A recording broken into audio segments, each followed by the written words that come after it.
আসসালামু আলাইকুম viewers, welcome to my channel. কেমন আছেন সবাই? আশা করছি অনেক ভালো আছেন। তো আজকে আমি আপনাদের সাথে শেয়ার করছি খুবই সিম্পল একটি রেসিপি, লাল শাক ভাজি।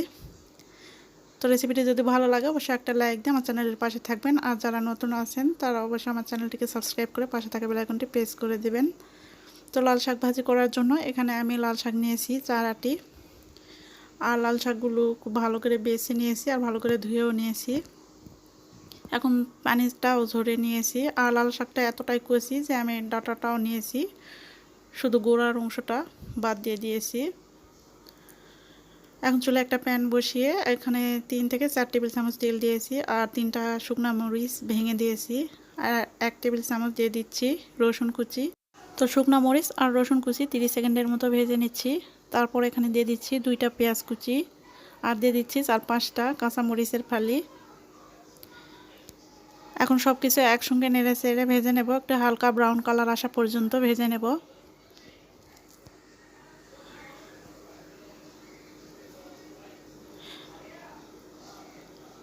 তো পেঁয়াজের কালারটা যখন চেঞ্জ হয়ে এসেছে ওই পর্যায়ে আমি ধুয়ে রাখা লাল শাকগুলো দিয়ে দিচ্ছি।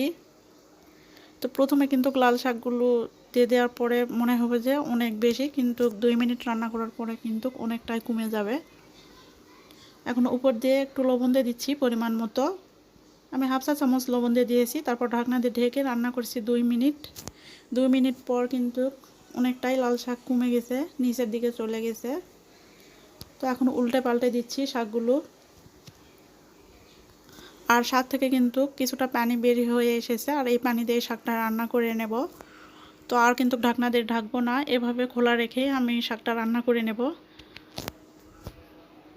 তো 3-4 মিনিট রান্না করলে কিন্তু শাকের এই পানিটা টেনে যাবে আর শাকটা রান্না করা হয়ে যাবে। তো শাকের পানি কিন্তু টেনে গেছে, আর শাকটা 2 মিনিট আমি এভাবে নেড়ে চেড়ে ভেজে নিচ্ছি।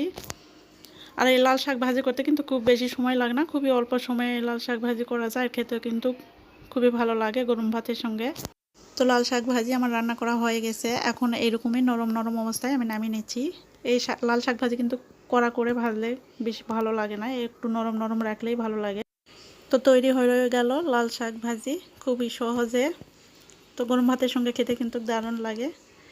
তো লাল শাক ভাজি রেসিপিটি আপনাদের কাছে কেমন লেগেছে অবশ্যই কমেন্টস করে জানাবেন। রেসিপিটি যদি ভালো লাগে লাইক কমেন্ট শেয়ার করে দেবেন বেশি বেশি করে, আর এরকম নিত্য নতুন রেসিপি পেতে আমার চ্যানেলটিকে সাবস্ক্রাইব করে পাশে থাকা বেল আইকনটি প্রেস করে দিবেন, যাতে করে পরবর্তী ভিডিও ছাড়ার সঙ্গে সঙ্গে নোটিফিকেশন পেয়ে যান সবার আগে।